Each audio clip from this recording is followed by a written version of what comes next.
ওম শান্তি। নমস্কার। আজ সরস্বতী পুজো সারা দেশেই, বিশেষ করে পশ্চিমবঙ্গেতে সরস্বতী পুজো, এবং যারা বাঙালি তারা সরস্বতী দেবীর পুষ্পাঞ্জলি দিয়েছেন। কিন্তু আসলে এই জ্ঞানের দেবী কেন আমরা পুজো করি, বা এই দিনে বিশেষ করে খিচুড়ির ভোগ করা হয়? সমস্ত স্কুল, কলেজ, প্রতিষ্ঠানে, ক্লাব যারা সরস্বতী দেবীর পুজো করেন তারা অনেক শ্রদ্ধার সাথে অনেক ভক্তি করেন। কেনই বা খিচুড়ি হয়? এর কারণ রয়েছে, আধ্যাত্মিক রহস্য রয়েছে।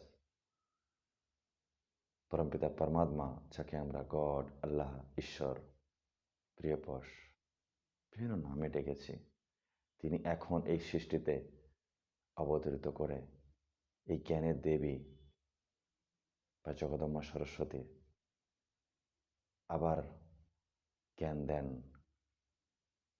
শ্রেষ্ঠ জ্ঞান, দিব্য জ্ঞান, যে জ্ঞানের দ্বারা নর থেকে নারায়ণ বা নারী থেকে লক্ষ্মী পদ প্রাপ্ত করা যায়। মানে মনুষ্য থেকে দেবতা বানাতে এসেছেন সেই পরমপিতা পরমাত্মা শিব বাবা, যাকে আমরা বিভিন্ন নামে ডেকেছি এতদিন। যদি সত্যিই মনে হয় যে এই আধ্যাত্মিক রহস্যকে আমরা জানব, নিজের জীবনকে জ্ঞানেতে ভরিয়ে তুলব, সেই জ্ঞানের সাগর পরমপিতা পরমাত্মা শিব বাবা, যাকে আমরা এতদিন বিভিন্ন নামে ডেকেছি, অনেক জায়গায় খুঁজেছি, মন্দির, মসজিদ, গুরুদ্বার, বিভিন্ন জায়গায় খুঁজেছি, এখনো খুঁজে বেড়াচ্ছি। তিনি সৃষ্টিতে এখন অবতরিত হয়ে আমাদের জীবনকে শ্রেষ্ঠ, সুন্দর বানাতে এসেছেন। যদি সত্যিই আমরা নিজের জীবনকে শ্রেষ্ঠ এবং সুন্দর বানাতে চাই, তাহলে কিন্তু আমাদের সেই উপরওয়ালাকে, আল্লাহ তাআলা, ভগবান, ঈশ্বর, যাকে আমরা বিভিন্ন নামে ডাকছি, তাকে স্মরণ করতে হবে। এবং তার স্মরণের দ্বারাই আমরা জ্ঞান প্রাপ্ত করতে পারবো। তাই তাকে প্রেমের সাগর, জ্ঞানের সাগর, পবিত্রতার সাগর, সুখের সাগর, সমস্ত গুণের সাগর, সর্বশক্তিমান বলা হয়, অলমাইটি অথরিটি। যদি সত্যিই আমরা জানতে চাই যে আধ্যাত্মিক রহস্য কি, তাকে কেন আমরা জগদম্মা সরস্বতী বলি, বা কেনই এখন এত পুজো পাঠ হচ্ছে, অথচ আগে তো এত পুজো হতো না। যদি সত্যিই জানতে চান, তাহলে আসুন আরও বিশদ জানার জন্য প্রজাপিতা ব্রহ্মা কুমারী ঈশ্বরীয় বিশ্ববিদ্যালয়তে। এই বিশ্ববিদ্যালয় সারা বিশ্বেতে রয়েছে।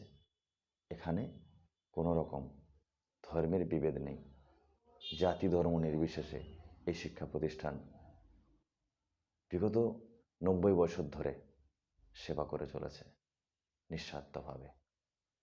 সবাইকে এক মেসেজ দিচ্ছে যে আমরা সবাই যে শিখ ইসাই ভাই ভাই বলি, হিন্দু মেথর, মুচি মেথর, সবাই ভাই ভাই। স্বামী বিবেকানন্দ বলেছেন। কেন বলেছেন? কেন ভাই ভাই বলছে? তার রহস্য রয়েছে, জানতে হবে। তার জন্য আসতে হবে কোথায়? প্রজাপিতা ব্রহ্মা কুমারী ঈশ্বরীয় বিশ্ববিদ্যালয়।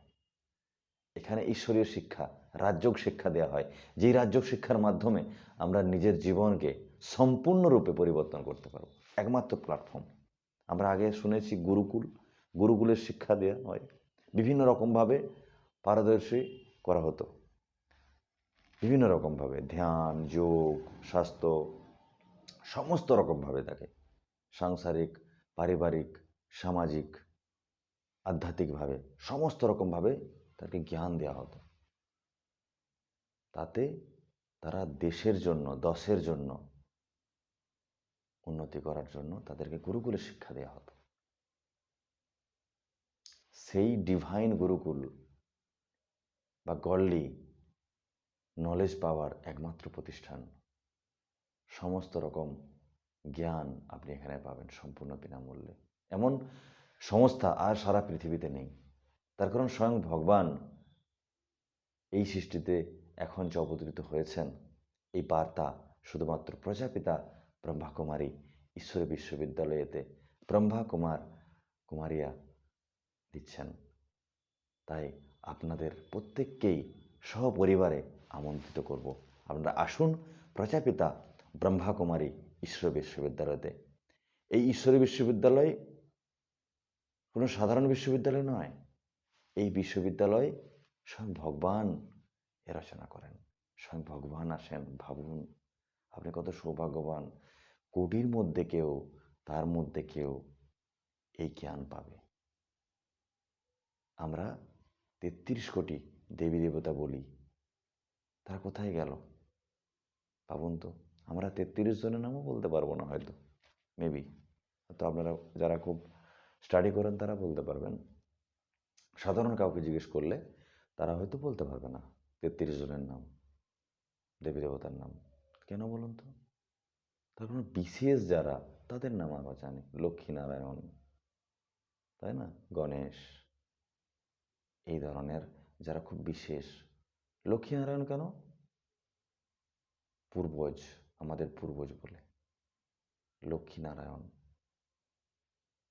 তাই প্রজাপিতা ব্রহ্মা কুমারী ঈশ্বরী বিশ্ববিদ্যালয়তে আসুন। লক্ষ্মীনারায়ণের কে কেন আমরা পুজো করি জানুন। এবং আজকে যে সরস্বতী পুজো, এই সরস্বতী পুজোতে কেন আমরা খিচুড়ি খাই, খিচুড়ি ভোগ বানাই, সবাই খায় কেন? এর আধ্যাত্মিক রহস্য রয়েছে। সত্যি যদি নিজের জীবনকে জ্ঞানে ভরে দিতে চান, বাচ্চারা যারা স্কুলে পড়াশোনা করছে বা কলেজে ভাই বোনেরা পড়াশোনা করছে, তারা সত্যিই যদি আপনারা নিজের জীবনকে ধন্য বানাতে চাও, পড়াশোনাতে উন্নতি চাও, ব্যবসাতে উন্নতি চাও, তাহলে অবশ্যই আসো। আমি তুমি করে বলছি ছোট भाई বোনের জন্য। आप सभी का बहुत बहुत स्वागत है प्रजापिता ब्रह्मा कुमारी ईश्वर विश्वविद्यालय में। ज्ञान के देवी जो सरस्वती का जो पूजा होता है, सरस्वती देवी का क्यों होता है और खिचड़ी भोग क्यों बनाया जाता है। ज़्यादातर बंगाल में हम पले बड़े हैं, देखें हर एक स्कूल में, क्लब में, कॉलेज में खिचड़ी भोग बनाता है। क्यों होता है? इसका रहस्य है, आप जानो और अपना जीवन को श्रेष्ठ और पवित्र आनंदमय बनाओ। और यही हमारा लक्ष्य है, लक्ष्मी नारायण जैसा बनकर जीवन को श्रेष्ठ बनाना। परमात्मा कह रहे हैं, ये मेरा बात नहीं है, मैं तो बस आत्मा भाई हूँ आपका। मैं आपको एक टूल्स की तरह, जैसे आप मोबाइल के ज़रिए मुझे सुन रहे हैं, मैं एक टूल हूँ। परमात्मा ने हमें निमित्त बनाया, हमें सौभाग्य मिला आपसे रूबरू मिलने का सोशल मीडिया के ज़रिए, मीडिया के माध्यम से। तो आप सब अपना जीवन को धन्य बनाइए और आज ही डिसीजन लीजिए, नज़दीकी ब्रह्मा कुमारी सेंटर पर अवश्य आएँ। আপনারা আজই এই মুহূর্তে ডিসিশন নেন নিজের জীবনকে শ্রেষ্ঠ এবং সুন্দর বানানোর জন্য। দেরি করবেন না একদম। समय चला गया तो दोबारा नहीं मिलेगा, अभी नहीं तो कभी नहीं, ये शिव बाबा खुद कहते हैं। बाबा आकर ये ज्ञान दे रहे हैं। तो आइए प्रजापिता ब्रह्मा कुमारी विश्वविद्यालय में तनाव मुक्त जीवन पाने के लिए, नशा मुक्त जीवन पाने के लिए आपको आना ही पड़ेगा। अपना जीवन को श्रेष्ठ बनाइए, धन्य बनाइए और नज़दीकी ब्रह्मा कुमारी सेंटर पर अवश्य आएँ। विजिट करिए www.brahmakumaris.com /centers, ये भी लगा सकते हैं आप। Peace of mind TV channel देखें, अवाकिंग टीवी, एंड और भी जो प्लेटफॉर्म, मधुबन न्यूज़, हमारे बंगाल में जैसे गॉर्डली संदेश था, अभी वो ब्रह्मा कुमारी तमलुक साबजोन जो है उसकी हमारे यूट्यूब चैनल भी है, ब्रह्मा कुमारी तमलुक साबजोन। और भी जहाँ पर भी आप देख रहे हैं, हर जगह पर सेंटर्स हैं। 142 कंट्री में है, कैन यू इमेजिन? एक संस्था का पूरा देश भर में इतना प्रसार प्रसार क्यों हो रहा है? और आप देखे होंगे सफ़ेद कपड़े में बैच लगा हुआ रहता है कि ओम शांति लिखा रहता है। क्यों लिखा रहता है? क्योंकि शांति फैलाने वाले ब्रह्मा कुमारियाँ शांति के फरिश्ते हैं, इसलिए। तो इसलिए आप सभी को आमंत्रित करते हैं, ईश्वरीय आमंत्रण है, आप सभी आइए, सपरिवार में अपना जीवन को श्रेष्ठ बनाइए। अच्छा, ओम शांति। सब स्वस्थ रहिए, मस्त रहिए। नमस्ते। নমস্কার।